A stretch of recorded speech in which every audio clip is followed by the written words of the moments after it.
Students, I am Deepika Das from Keystone universe of education और आज हम क्लास 10th सिविक्स का first chapter power sharing revise करने वाले हैं. Okay, so let's have a look what all topics will see today. तो will see power sharing by comparing two countries, that is Sri Lanka and Belgium, right? The situation, what was there in both the countries, what were the arrangements of Sri Lanka, what were the arrangements made by Belgium, and what is the Belgian model. Let's move on further ahead. So आगे जब हम discuss करेंगे right about power sharing, तो power sharing पढ़ने से पहले we need to understand कि how power is actually divided into governments, right? So there are two ways जिससे हम गवर्नमेंट रन कर सकते हैं. एक तरीका होता है टिरेनी का यानी कि ऑटोक्रेसी, दूसरा होता है डेमोक्रेसी का. अब देखते हैं क्या है. तो डेमोक्रेसी में देखो पावर क्या होता है, अलग अलग लेवल्स पे डेलीगेट करते हैं या हम डिवाइड करते हैं, जबकि टिरेनी में सारा पावर किसी एक इंडिविजुअल के हाथ में होता है. Now this individual can either be a king, either can be a dictator, right. So now that we have seen कि power sharing किस तरह से divide हो रहा है, are there any more ways how we can share power? Let's have a look. So now power sharing is very important for a normal and a good functioning of any democracy, right? So now how do we divide power? In general बहुत basic bifurcation होता है organs of the government में, जो हमारे तीन major organs of the government है, that is legislature, executive and judiciary, जिसमें legislature is responsible for the law making, executive is responsible for the entire implementation of laws, and judiciary is considered to give judicial decisions. Okay, moving on forward. How do we do power sharing? Do we learn power sharing by comparing two different countries? So in civics we'll be understanding power sharing कैसे हो रहा है जब हम दो case studies देखेंगे, ठीक है, जिसमें से हमारा सबसे पहला केस स्टडी होगा बेल्जियम का, उसके बाद में हम देखेंगे श्रीलंका. चलिए, तो now Belgium is a very small country from Europe and अगर हम उसका एरिया देखें तो वो हरियाणा से भी छोटा है. Look at Haryana, right, and look at Belgium, it's even smaller than Haryana. अब बेल्जियम एक स्मॉल कंट्री तो है, साइज में वो हरियाणा से भी छोटा है, बट अगर आप उसका प्लेसमेंट देखें इन द वर्ल्ड मैप तो it shares its boundaries with France, Netherlands, Germany, Luxembourg, ठीक है, and it has a population of 1 crore, almost Haryana का half of the population. Let's see its ethnic composition. Okay, ethnic composition कैसा है, तो almost हम देखेंगे अलग अलग रीजन में अलग अलग तरह के लैंग्वेज और कल्चरल बाइफिकेशन में एरियाज डिवाइडेड है. सो हियर वी हैव 59% जो है वो फ्लेमिश रीजन में रह रहा है, ठीक है, and they speak what, Dutch language. 40% Wallonia region में रहती है and they speak French language, and जो रिमेनिंग 1% है they speak German language. Now what about the capital city? So the capital city is Brussels, where 80% people they speak French and 20% people speak Dutch. Now this is quite opposite. See, entire nation में एक अलग scenario है where the Dutch speakers are in majority, but when you come to the capital city, the French speakers are in majority there and the Dutch speakers are in minority. Are we clear? Let's move on forward. Now there is a problem. Now there is some tension in Belgium regarding what? So the minority French speaking community जो comparatively काफ़ी ज़्यादा rich है, powerful है, ठीक है, अब ये rich and powerful को hate कौन कर रहा है? Dutch speaking community. क्यों? क्योंकि इनको जो economic development और education मिलना था वो काफ़ी late मिला, because they were not economically that good, they were not economically strong, right? अब इसके वजह से Dutch speakers और French speakers they which were in Belgium, इनके बीच में एक थोड़ा conflict हुआ in the year 1950 से 1960. सो एक जो पूरा डेकेड था उसमें there was a conflict वाला पीरियड. नाउ ये टेंशन की वजह से, ठीक है, इसका रिफ्लेक्शन ब्रुसेल्स में भी देखने मिला. ना ब्रुसेल्स का एक बहुत स्पेशल प्रॉब्लम था, जो डच स्पीकर्स थे वो वहाँ पर माइनॉरिटी थे, ठीक है, और फ्रेंच स्पीकर्स मेजॉरिटी में थे. तो again the situation had flipped over. Now let us see Sri Lanka वाला केस. How do we see Sri Lanka? It's कि वो एक आइलैंड नेशन है, राइट? इंडिया से वो सिर्फ पाक स्टेट के द्वारा जुड़ा हुआ है. अब यहाँ पर कैसा है कि it has 2 crore of population now, which is equals to the population of Haryana. Now like other South Asian countries, यहाँ पे डाइवर्सिटी बहुत ज़्यादा है and it's a good thing. But let's see how what do they do with their diversity. तो अगर हम श्रीलंका का ethnic composition देखेंगे तो मेजर सोशल ग्रुप्स है. कौन से मेजर सोशल ग्रुप्स है? We have Sinhala speakers that constitute almost 74% of the total population. Then we have Tamil speakers. ठीक है, उसमें भी तमिल स्पीकर्स के अंदर we have 2 major sub groups. एक है श्रीलंकन तमिल्स, दूसरे है नेटिव तमिल्स. ठीक, श्रीलंकन तमिल्स जो ओरिजिनली श्रीलंका में रह के they were speaking the Tamil language, इनको हम नेटिव स्पीकर्स बोलते हैं. And they constituted 13% of the entire population. जो बाकी जो इंडिया में जो प्लांटेशन वर्कर्स थे, उनकी फैमिली जब माइग्रेट हुई इंडिया से and then they start residing, तो they were known as Indian Tamils, right? Now what happened of them? So the entire religious composition भी देख लेते हैं. Now the entire population, they were speaking Sinhala as a language. Okay, now these people religiously they belong from the religion called Buddhism. They were Buddhists. जबकि Tamils जो थे, जो Indian Tamils थे, either they were Hindus, either they were Muslims, और कुछ Christians भी थे, of course due to the influence of the Britishers in the country. ठीक है, अब यहाँ देखते हैं.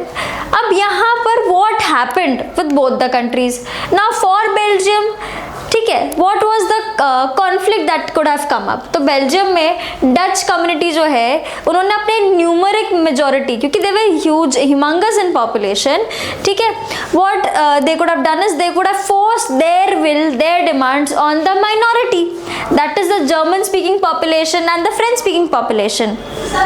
Whereas in Sri Lanka, Sinhala community क्योंकि मेजॉरिटी में थी, उन्होंने तमिल्स को they could have suppressed, right? Now what happened is this would lead to what? और conflict हो जाएगा, ठीक है, और धीरे धीरे again they will be starting asking for bifurcation, they'll ask for partition कि नहीं हमें अलग कर दो, right? तो ये देश बढ़ जाएगा. This could have happened. अब पावर शेयरिंग इन्होंने श्रीलंका में कैसे किया देखते हैं. Now there's a thing called majoritarianism, ठीक है, जो श्रीलंका में प्रैक्टिस करा जा रहा था. ठीक है, अब इसका एक बैकग्राउंड जानेंगे. श्रीलंका को इंडिपेंडेंस मिला था इन the year 1948, like just a year after India got its independence.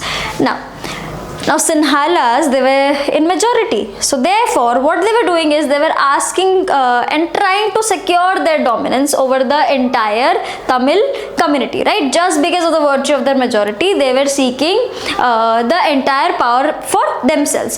So this practice is called majoritarianism. Majoritarianism का अगर मैं substitute word बोलूँ तो उसका मतलब होता है जब हम we all played this game in childhood called majority wins, right? तो when the population, जब जहाँ पर people having the same thought process or same demand, large number, they try to impose their demands, pushing it forward. It's also called giving preference to a particular majority section. Moving on forward, अब majoritarianism क्या है? Again, if I use the keywords from your textbook, so it's a belief that majority community should be able to rule a country in whichever way it wants by disregarding the wishes and needs of the minority. Now this is where the problem is. अपनी बातें मनवाना is great, but disregarding the needs of minority is where the conflict happens. ठीक है, सी हमारी majority की सरकार right now.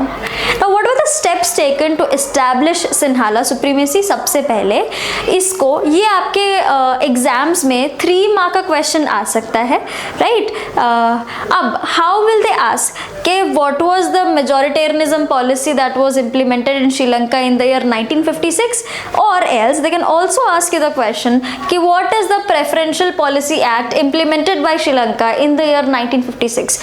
Both the questions we have the same answer. Let's have a look at that. So in the year 1956 एक act pass हुआ था जहाँ पर सिन्हाला लैंग्वेज को as an official language regard करना था इन्हें, ठीक है, जहाँ पर जो तमिल लैंग्वेज है उसको उन्होंने डिसरिगार्ड कर दिया. They gave Sinhala language the priority and they disregarded the Tamil language. Now the government also followed preferential policies, जहाँ पर जो सिन्हाला स्पीकर्स हैं उनको यूनिवर्सिटी पोजीशंस में और गवर्नमेंट जॉब्स में सबसे पहला प्रेफरेंस दिया जाएगा.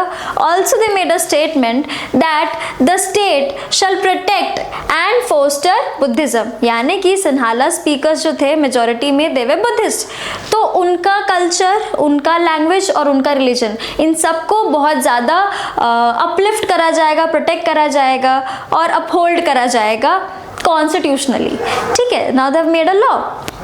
अब इसका इम्पैक्ट ये होता है because of which Sri Lankan Tamils जो थे या जितना entire Tamil community that was in Sri Lanka, they started feeling quite alienated कि उनको अलग करते हैं. Of course they are bound to feel bad about it. Now what did they do? तो दे फेल्ट कि major political parties which was led by the Buddhist Sinhala leaders, they were not sensitive to their culture and language. Now they felt that constitutional and government policies denied them equal political rights, discriminated against them in getting jobs and opportunities and ignored their interest. Then because of विच इनके relation यानी कि सिन्हाला और Tamil community के जो relations थे it went down the drain. And it is very obvious when I give preference to one particular person, या फिर अगर मैं फेवरेटिज्म प्रैक्टिस करूँगी, of course the rest of the tribe is going to feel bad about it, which will lead to what? Conflicts, right. अब इनका reaction क्या हुआ Sri Lankan Tamils का? अब ये भी तो किसी ना किसी तरह के प्रोटेस्ट में इन्वॉल्व होंगे. दे will also try to put forward their demands. Now they also wanted, इन्होंने भी पार्टीज फॉर्म करी, स्ट्रगल लॉन्च करा, मूवमेंट चलाए ताकि तमिल को भी as an official language recognise करा जाएगा by the Sri Lankan government and they will also have equality of opportunity in the other arenas like the government jobs, right, and education sector. But इनके demand where they were asking for more autonomy or more power in provinces जहाँ पर Tamilians were in majority, that was denied and quite often. So in the year 1980 what did they do? Now see, look at the timeline. 56 में they come up with this preferential policy. 1980 तक ये लोग लड़ ही रहे हैं, they are putting out the demands, ठीक है. So what happens is then finally अब सब थक हार कर श्रीलंकन तमिल्स जो है they come up with a demand कि they need Tamil Eelam. Tamil it's a language. Eelam का मतलब होता है state. Here they are requesting and they are asking कि you cannot listen to our demands, it's okay, we are not asking. Now it's time that you give us our area and declare us as a country, ठीक है. They wanted to get independent from Sri Lanka, right? और ये कौन सा area था? Northern and eastern part. Please इसे याद रखना है. ऑलवेज रिमेंबर श्रीलंका तो एल, सो आपका एक नॉर्थ और एक this goes on the east. So आपको ये डायरेक्शन याद रखना. They ask in your MCQs, ठीक है. अब इसके वजह से बहुत ज़्यादा डिस्ट्रस्ट फैल गया और कॉन्फ्लिक्ट बहुत ज़्यादा इंटेंसिफाई हो गया between the two communities which led to what? Civil war. Now what's a civil war? We all remember Captain America Civil War वाला scene, right, where the Avengers were fighting among themselves. The same scenario happened. It's a violent conflict between opposing groups within the country, ठीक है, जिसकी वजह से एक war like situation create हो जाता है. See, when you fight war, you fight with a different team. But अगर टीम के अंदर या देश के अंदर ही लोग अलग अलग कम्युनिटीज आपस में लड़ने लग जाए तो we give the term civil war. Are we clear? Moving on forward. Then see तमिलेलम. अब यहाँ पर वो एक पॉलिटिकल पार्टी भी बनाते हैं जिसका नाम होता है LTTE, that is liberation tigers of Tamil Eelam, ठीक है. So they were tigers were trying to liberate Tamil Eelam, okay. और ये Sri Lanka, so they tussle between the state. Look at the army that they had formed, ठीक है. अब पावर शेयरिंग अरेंजमेंट्स बेल्जियम का देखते हैं. बेल्जियम ने क्या किया, where they fighting also. Now we knew के Belgium it had a lot of cultural diversity, regional diversities की वजह से भी क्या हुआ, यहाँ पर कॉन्फ्लिक्ट हो गया. बट बेल्जियम के जो लीडर्स थे, बेल्जियन लीडर्स ने एक बहुत अलग पाथवे चुना. Instead of going for full fledged war and killing people, they took up a very different and interesting approach. Now what was that? So they recognized and acknowledged कि yes there are regional differences and we are going to come up with a very practical solution to accommodate everyone. ठीक है, अब ये देखो, now look at the map. ठीक है, so you have Brussels marked as star in between. ये हमारा Wallonia region है. यहाँ पे see again that's attached to Germany. तो you again the yellow section is the entire Dutch speaking population. Okay, 1% you have as German speakers. Now अब क्योंकि इन लोगों ने एक्नॉलेज करा and they were looking out किस तरह ये सारे रीजनल और कल्चरल डिफरेंसेस को वो कलेक्टिवली अकोमोडेट कर पाए in their country, they came up with this accommodation model, the Belgium accommodation model, या फिर अकोमोडेशन ऑफ बेल्जियम करके टॉपिक है. अकोमोडेशन का मतलब होता है adjustment. Now what adjustment did the Belgians did? Let's have a look and this question is a compulsory 5 mark question that you should look into. It's an IMP. Now 1970 से लेकर 1993 तक, ठीक है, बेल्जियन लीडर्स ने अपना constitution 4 बार amend करा to come up with this final foolproof plan. Now what was it? ठीक है, एक ऐसा अरेंजमेंट जहां पर अलग अलग एथनिसिटीज के लोग कलेक्टिवली एग्जिस्ट कर पाएंगे विदाउट एनी टसल और conflict.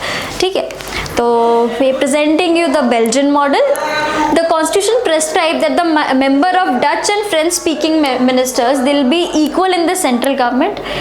Some special laws would require the support of majority members from each community. ठीक है, या each linguistic group. Linguistic refers to the word language. ठीक है, तो एक specific language speaker के ग्रुप से एक presentation दिया जाएगा. Okay, then so what was done? First point, very important. There is no single community that could make decisions unilaterally. Unilaterally यानी कि single handedly कोई एक community कोई भी decision नहीं ले सकती. We need the consent and collective agreement of all the communities. Okay, then many powers of the central government have been given to the state government of the 2 region of the country. Again, इसके वजह से the state government, they are not subordinate to the central government. So never ever we will ensure कि the union government will not act very powerful and will not subordinate or subdue the central government, state government, my bad. ठीक है, then the French speaking population, they accepted equal representation in Brussels. ठीक है, क्योंकि Dutch speakers ने equal representation एक union government पे accept किया. Let's go back to the ethnic composition. क्योंकि एंटायर कंट्री में डच पॉपुलेशन या डच मेजॉरिटी ज़्यादा थी और फ्रेंच माइनॉरिटी थी. एंड जब एकोमोडेशन में हमने देखा कि Dutch speakers they accepted, right, they accepted the majority of French and Dutch despite the low number. इसीलिए ब्रुसेल्स यानी कैपिटल सिटी में डच स्पीकर्स को भी इक्वल रिप्रेजेंटेशन मिला. French were gladly accepting the Dutch speakers. तो Brussels had a separate government जहाँ पे both communities will have again equal representation. Apart from the central and state government, there was a third kind of government that was formed. It was again very very special, जिसका नाम है community government. Okay, so it is again elected by the people belonging to one specific language, that is the Dutch, the French and the German. And the community government has the power regarding cultural, educational and language related issues. ये community government particularly Dutch, French और German जो language के issues है उनका, B it education हो गया, उनका language linguistic related issues हो गया, इन सारे मैटर्स पे लेजिस्लेटिव लॉज जो है वो ये बनाएंगे community form of government. Okay, now they were all impressed, it was perfect, right. अब अगर हम ये देखें तो बेल्जियन मॉडल थोड़ा सा कॉम्प्लिकेटेड है. यस, बट कॉम्प्लिकेटेड है, but this arrangement worked perfectly well for the Belgian people, right. Now, as they help to avoid civic strife between two major communities, there was a very possible division of the country on linguistic lines.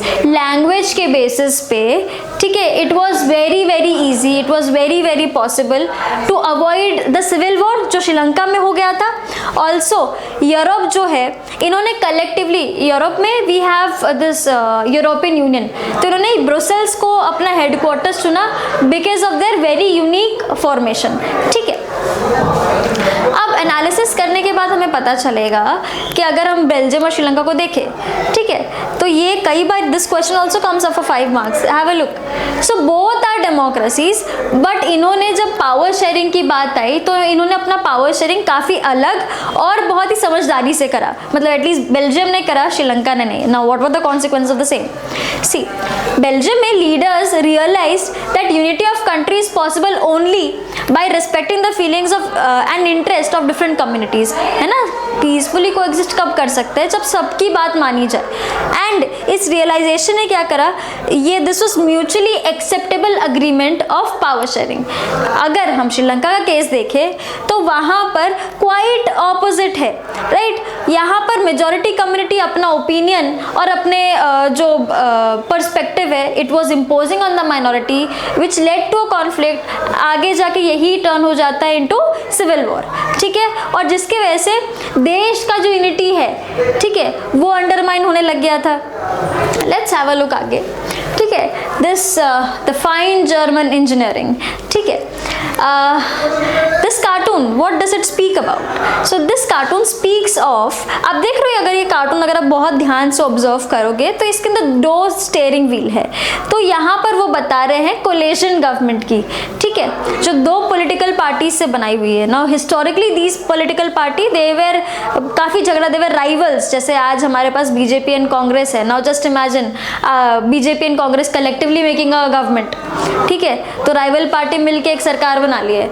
Now इनको बनाना क्यों पड़ा? क्योंकि दोनों political parties को, that is the Christian Democratic Union and the Social Democratic Party, इन दोनों parties को कोई स्पेसिफिक क्लियर मेजोरिटी नहीं मिली थी.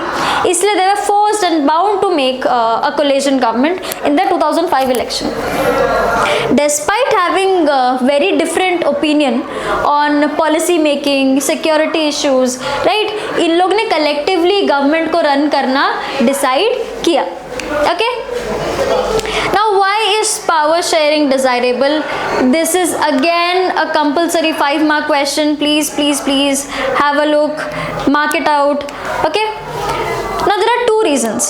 2 तरीके हैं पावर शेयरिंग क्यों डिजायरेबल है. Why so many countries, rather so many democracies believe in power sharing. इसके 2 मेजर एस्पेक्ट्स हैं.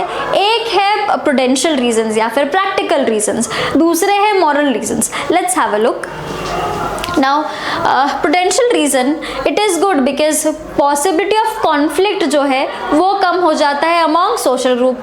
Moral reasons ये है कि this is the very spirit of democracy. Democracy क्या कहता है? It is it is people's wishes that you follow through and believe in.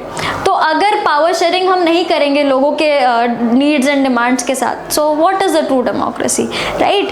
तो आगे बढ़ते हैं, राइट. The prudential reasons. तो पावर शेयरिंग अच्छा इसलिए है because it reduces the possibility of conflict among social groups.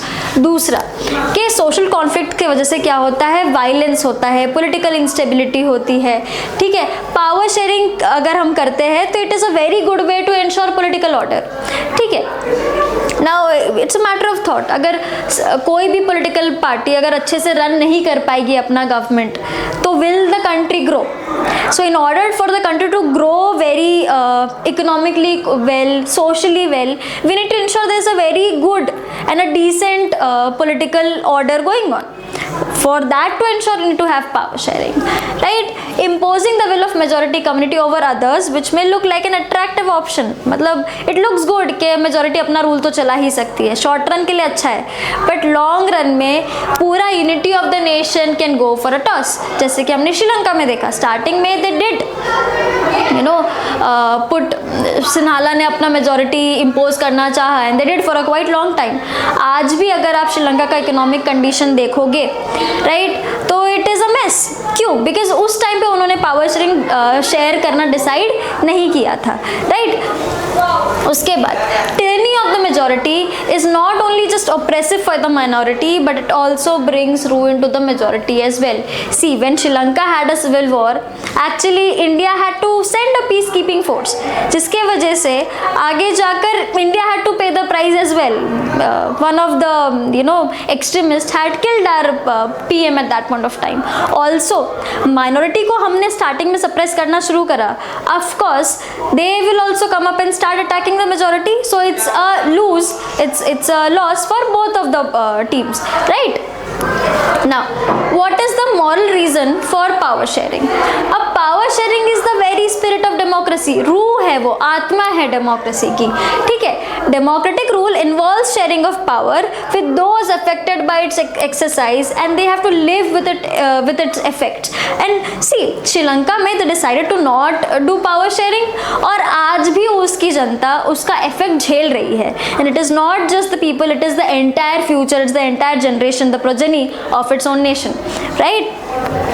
People have the right to be consulted. See, when we talk about democracy, it is very important to let consult people कि आप कैसा चाहते हो, किस तरह का rule हो, because this is what democracy is all about, ठीक है? And एक legitimate government वही है जहाँ पर citizens through participation they have a stake का मतलब they have a say in how the decision making is done, they have a stake in the country, ठीक है? So we are done with why power sharing is desirable.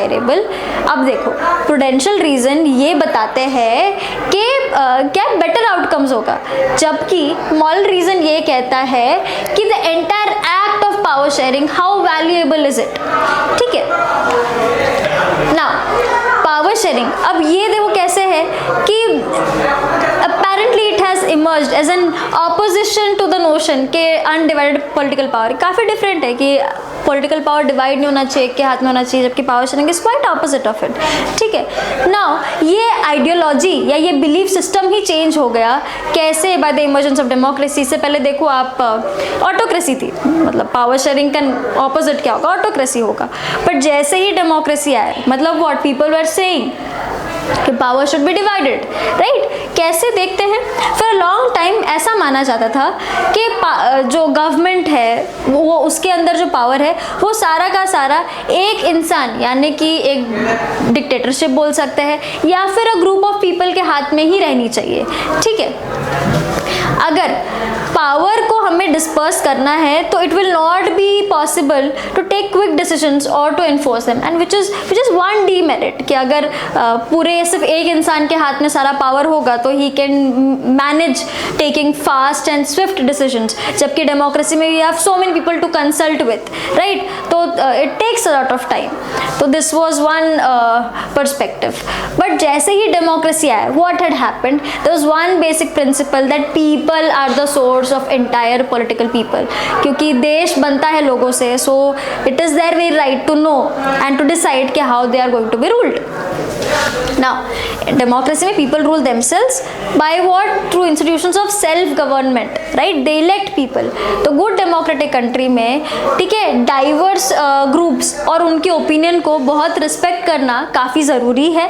That exists in a society and everyone has a voice, everyone has an opinion that is bound to be heard. ठीक है, we cannot disregard any particular person.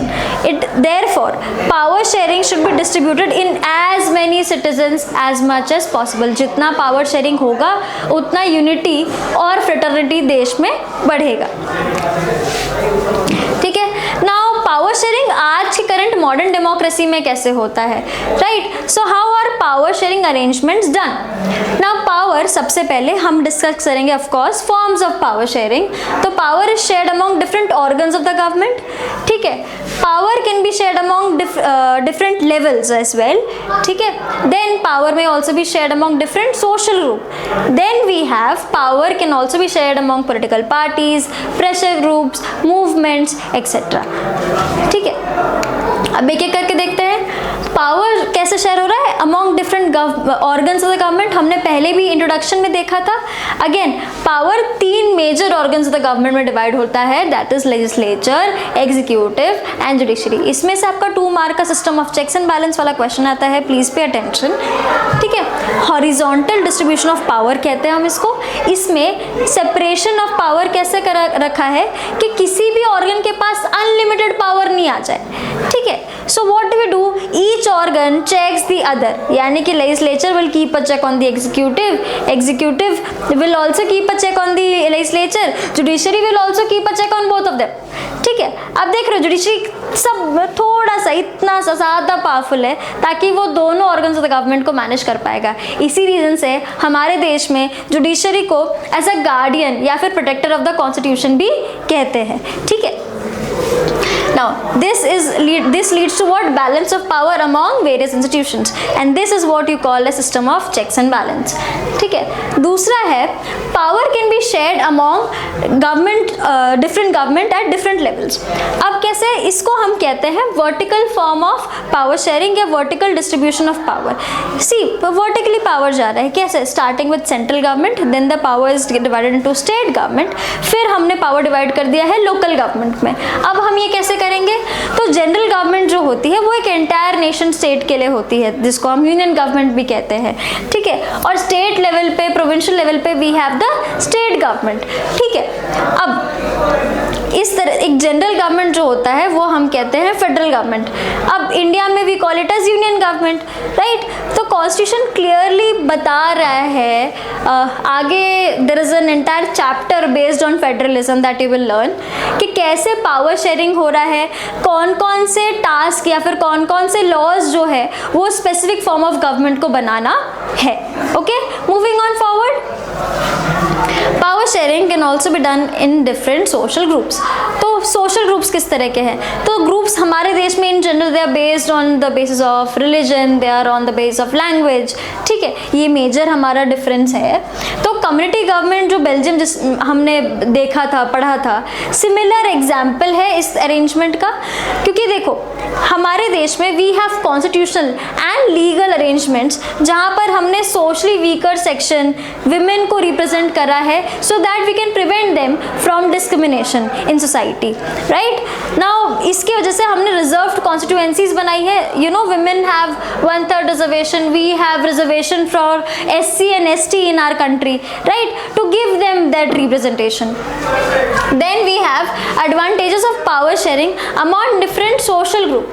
ठीक है, तो इसमें क्या है, हमने space दिया है गवर्नमेंट के अंदर ताकि डाइवर्स सोशल ग्रुप जो एडमिनिस्ट्रेशन में इन्वॉल्व हो पाए, right? If the government is made of any specific social group, the other society members or the other social groups which are in general in minority, they'll feel alienated, and we all know कि alienation वाला feeling जो श्रीलंका में Tamils को हुआ था उसका consequence क्या हुआ था, right? So just to avoid that we have ensured that they have representation, and this method से हम क्या करें, minority को भी, minority community को भी fair share of power हम दे रहे हैं, that is how we are representing the minorities in our country, right? Again, power sharing is also done by political parties, pressure groups, movements. Now democracy में political parties are the one who are the crux, they only fight elections, rather I'll say contest elections.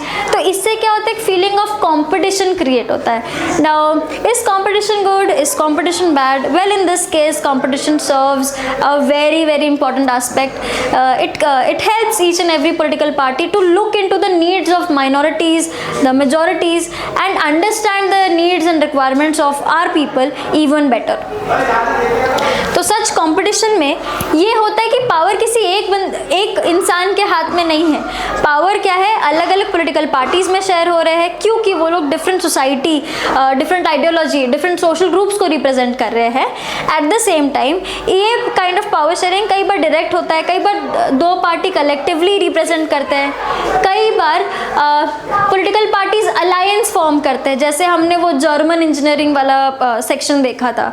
तो इस तरह से coalition government बन रहा है, एक alliance बन रहा है where two political parties are representing themselves in the government, right? And जिसको we have seen, look at this, the interest groups of this side, the monopoly capital and the western politicians being influenced, right, being a puppet.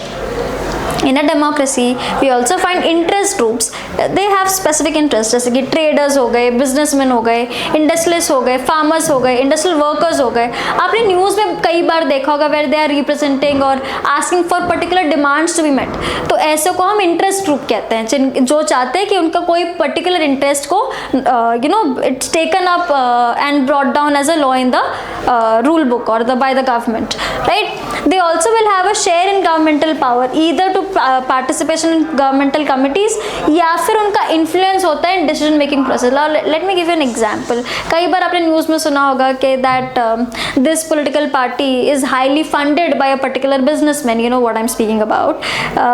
तो कई बार ऐसे news आते हैं. तो क्या होता है, बिजनेसमैन खासकर they influence the political parties a lot, क्योंकि of course the funding and the representation that they would get from the businessmen, it's all about money at times. ठीक है, and that's how we finish our chapter. I hope you have understood the chapter quite well. Thank you so much.